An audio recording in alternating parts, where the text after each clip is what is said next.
ආයිබෝන් සුරතුරුන්ගේ ලෝකේ YouTube channel එකට ඔයාලව සාදරයෙන් පිළිගන්නවා. අද අපේ 51 වෙනි එපිසෝඩ් එක. අද අපි කතා කරන්නේ කීප දෙනෙක්ම කතා කරපු මල්ටි විටමින් එකක් ගැන. බලමු එහෙනම් අද වීඩියෝ කොහොමද ඉස්සරහට යන්නේ කියලා.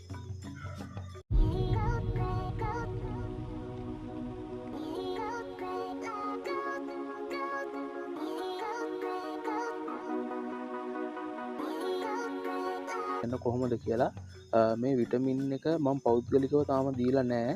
ගන අතිරේක ඇෂන් උනතා මග රෝග දා මොනවහරි තියෙනවා නම් ඒව මග ඇරිලා ගිහිල්ලා ඔයාලට පුළුවන් මේ කීප දෙනෙක් මේක නිසා තමයි මම මේ පොඩි විස්තරයක් මේක ගැන හොයලා ඔයාලට අද කියන්නේ. ඔයාලා මේක සාමාන්‍යයෙන් වතුර ලීටරයකට මිලිලිටරට වැඩක් වෙන්නේ නැහැ.